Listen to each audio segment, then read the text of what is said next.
Hi, and welcome back to Fat, Feast or Fear. This is part two of Down the Rabbit Hole of Medical Research. I'm Dr. Mark Woodall. If you'd like to find out more information about me or contact me, you can go to my website at naturopathichealthandfitness.com. Let's dive back into the research. This was a paper that was published in one of the top 4 medical journals in the world. It's the Annals of Internal Medicine. It was a systematic review and meta-analysis from Chowdhury et al. And it's looking at many observational studies, different types of randomized controlled trials and fatty acid supplementation trials, and trying to surmise the data to find the answer: does this affect my heart disease risk? So a lot of people want to know, hey, how does saturated fat affect my heart disease risk? How does omega-3s help my heart disease risk? So let's look at the numbers. Out of 20 studies with over 280,000 people, there were 10,000 plus events, meaning an event is if you had a stroke, if you had a heart attack, if you died. Those we call events in research. And they found that the relative risk increase was 1.02. What that means is that if you have a 10-year cardiovascular risk for a stroke, MI, death, etc., and that's 10%, you now have increased that risk to 10.2%. That's 0.2 percentage points of an increase. That is not really a huge deal. People make such a fuss about this stuff, and really when we look at the data, it was a 0.2% increase. What about omega-3 fatty acids, specifically the long-chain fatty acids like EPA, DHA? There were 16 trials. Remember, this is looking at prospective cohort studies, so these weren't randomized controlled trials. They looked at 422,000 people, and there were 8,000 events. And what they found, if you look at the plot here, is that their relative risk was 0.93. What that means is that these were helpful. Anything at 1.0 is baseline. That would be your baseline risk of 10%. And if it's above or below, it's 1.0, it's either increased or decreased your risk. And then the question is, how much has it affected your risk? And again, like we saw in saturated fat, it doesn't really do that much. It's 0.2%. There's other things that are more important here, and we seem to be fighting over silly things. But something that is important in this data is that we do see that trans fatty acids, out of the 5 trials that were included with 150,000 plus people, there were 4,662 events, and the relative risk was 1.16. That means that if your risk was 10%, you've now increased your risk to an extra 1.6%, to now you're at an 11.6% risk. Basically saying that if you were to live 100 different lives, and at any given moment you might have a heart attack or a stroke or a death 10% of the time in one of those 100 lives, you have now lost another life and potentially a second life out of those possible 100 lives you could live. Their conclusions in this paper are saying current evidence does not clearly support cardiovascular guidelines that encourage high consumption of PUFAs and low consumption of total saturated fats. I'm going to just zoom in on that one more time because I want you to take a look at how many research scientists and MD doctors were brought in to examine this evidence, and the conclusion they draw is current evidence does not clearly support cardiovascular guidelines that encourage high consumption of polyunsaturated fatty acids. Those are things like your vegetable oils, and low consumption of total saturated fats. But if we wind the clock back and we go back to a few trials that looked at prospective cohort studies a few years ago, we find this paper. This was from Pan et al. And their conclusion was red meat consumption is associated with an increased risk of total cardiovascular disease and cancer mortality. Substitution of other healthy protein sources for red meat is associated with a lower mortality risk. Okay, so that's interesting. Let's dive in deeper to their research.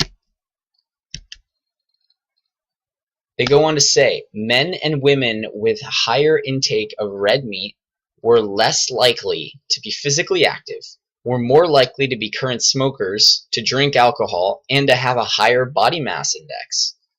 Let's go to table 1. Here's table 1 from this paper.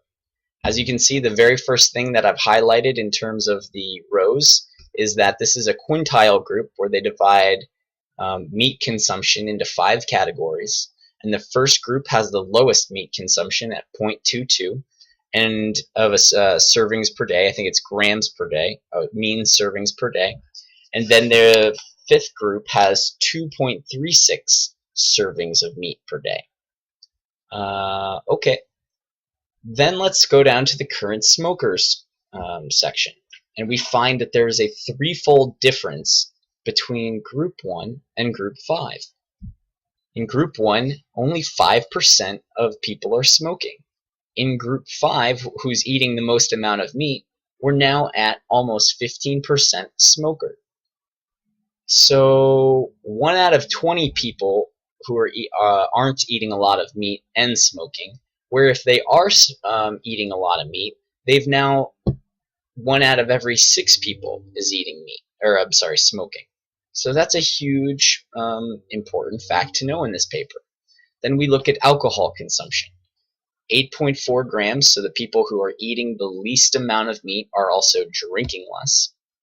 And the people that are eating the most amount of meat are drinking the most. Again, we're starting to see what we call the healthy user effect.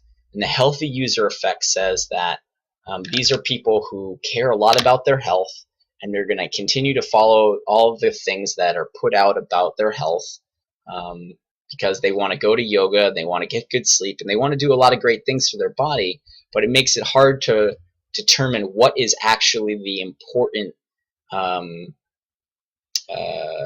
cocktail for overall health in these people, because they might be doing some things that might be not necessarily the best for their health, but the overall mix of it is net positive. So I have a question. If you wanted to give someone a heart attack or have them have a stroke or increase their risk of cancer, what would you tell that person to do?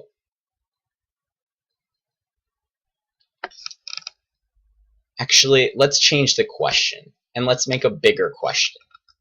Do you think that not moving your body and exercising, smoking and drinking lots of alcohol increases your risk of cancer, stroke, and a heart attack? The answer would be a resounding yes. And this is what we call a confounding variable. Means that when we see red meat consumption, maybe it's not red meat that's the problem. Maybe it's the fact that there are other lifestyle factors that are associated with people that eat red meat. Let's look at another paper. This time they looked at 20 identified investigations, 17 cohorts, 3 case control studies, almost 1,200,000 plus unique individuals. There were 23,000 cases of coronary heart disease. And again, this is from a similar group. And they defined red meat. This is interesting because they defined red meat as unprocessed meat from beef, hamburgers, lamb, pork, or game. So I thought it was interesting that hamburgers was defined as unprocessed meat. If we look at processed meat, that was defined as any meat preserved by smoking, curing, or salting, or an addition of chemical preservatives such as bacon, salami, sausages, hot dogs, processed deli, or luncheon meats. Okay.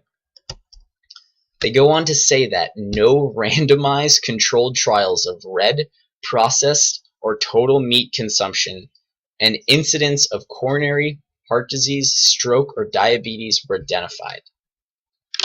What that means, and that's a really important sentence, is that there has never been a randomized controlled trial study that these authors, and these are people at Harvard, that could find a paper and look at the long-term incidence of people who get heart disease, strokes, and diabetes if they're eating meat or if they were randomized to not eat meat.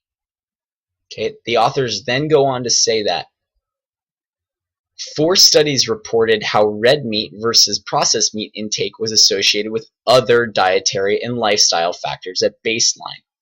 So again, we see here that there might be this healthy user effect. And I'm just going to read the things that I have bolded out of their paper. Relationship with these other factors, other risk factors, were similar for red versus processed meat. So this kind of makes me question whether or not processed meat might be something, might be not as bad as we think either, even though this paper says it is, because we're seeing that there are the same risk factors for both red and processed meat. We see that there's people are smoking more, so currently smoking, people that eat more red meat and processed meat are smoking more, they're more overweight, they have a family history of diabetes. People that eat more red meat have hypertension. They also have a higher education and income level, which I would expect to be protective. But then as we jump down to the bottom, it says they also are less physically active. They're using a multivitamin. They have high cholesterol, glycemic load, and intake of carbohydrate. So that's interesting. People that are eating lots of red and processed and non-processed red meat are also intaking lots of carbohydrates. So again, I want to point out the fact that smoking, obesity, being overweight, having a high BMI, and eating lots of processed food are all things that are going to increase our risk of coronary heart disease, stroke, and diabetes. I'd like to point out the hamburger, fries, and Coke here. And this has always shocked me that people hate on red meat and they think, oh, fast food, red meat. When really, if we look at this picture here, the fries, we've got the carbohydrate, the bun is carbohydrate, and the soda is high fructose corn syrup. That is a ton more sugar and carbohydrate than it is red meat, but yet we blame the red meat. Their data goes on to show the consumption of red meat was not associated with coronary heart disease. Again, so that means that things like lamb and hamburgers and steak did not increase your coronary heart disease risk. There was no difference from people at baseline. I'm sorry, from the relative risk, or the relative risk of 1.0, which means that's the baseline risk. It says consumption of red meat was not significantly associated with incidence of diabetes, pooled relative risk of 1.16 per serving. But processed meat did increase the risk to 1.42. So here we're seeing that red meat is not associated with diabetes. It slightly increased your relative risk, but that processed meat did increase the risk. And again, I've discussed my thoughts and opinions about the confounding variables of prospective cohort studies. Thank you for tuning in to Part 2, Fat, Feast, or Fear, Down the Rabbit Hole of Medical Research. I'm Dr. Mark Andrew Woodall of naturopathichealthandfitness.com. If you'd like to contact me, please do so at my website, naturopathichealthandfitness.com. And I look forward to seeing you in Part 3. Have a great day.